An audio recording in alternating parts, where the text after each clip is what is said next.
என்ன இப்படி சோகமா இருந்தது? என்ன செய்ய, நம்ம போர்ச்சி செல்லு வந்து போர்ச்சி செல்லு, ஒரு 5 செல்லோட கிடையாது.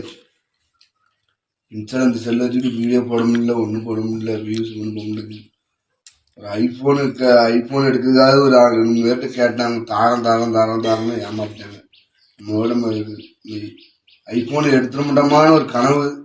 நம்ம யாரும் ஹெல்ப்பும் பண்ண மாட்டேங்காங்க. என்ன செய்ய, கஷ்டப்பட்டவன் கஷ்டப்பட்டு தான் இருக்கும். பணக்காரன் தான் வாங்கிட்டே இருப்பான். போட்டோம், நம்ம இன்னும் ஐஃபோன் இருந்தால் கொஞ்சம் வியூ நல்லா, இன்னும் கொஞ்சம் வீடியோ நல்லா போகும். யாரும் ஹெல்ப் பண்ணிருக்காங்களே. 3 பிள்ளைகள் வச்சிருக்கோம், என்ன செய்ய போறோம்னு தெரியல. பார்ப்போம், கடவுளை ஏதோ வழி விட்டாரா.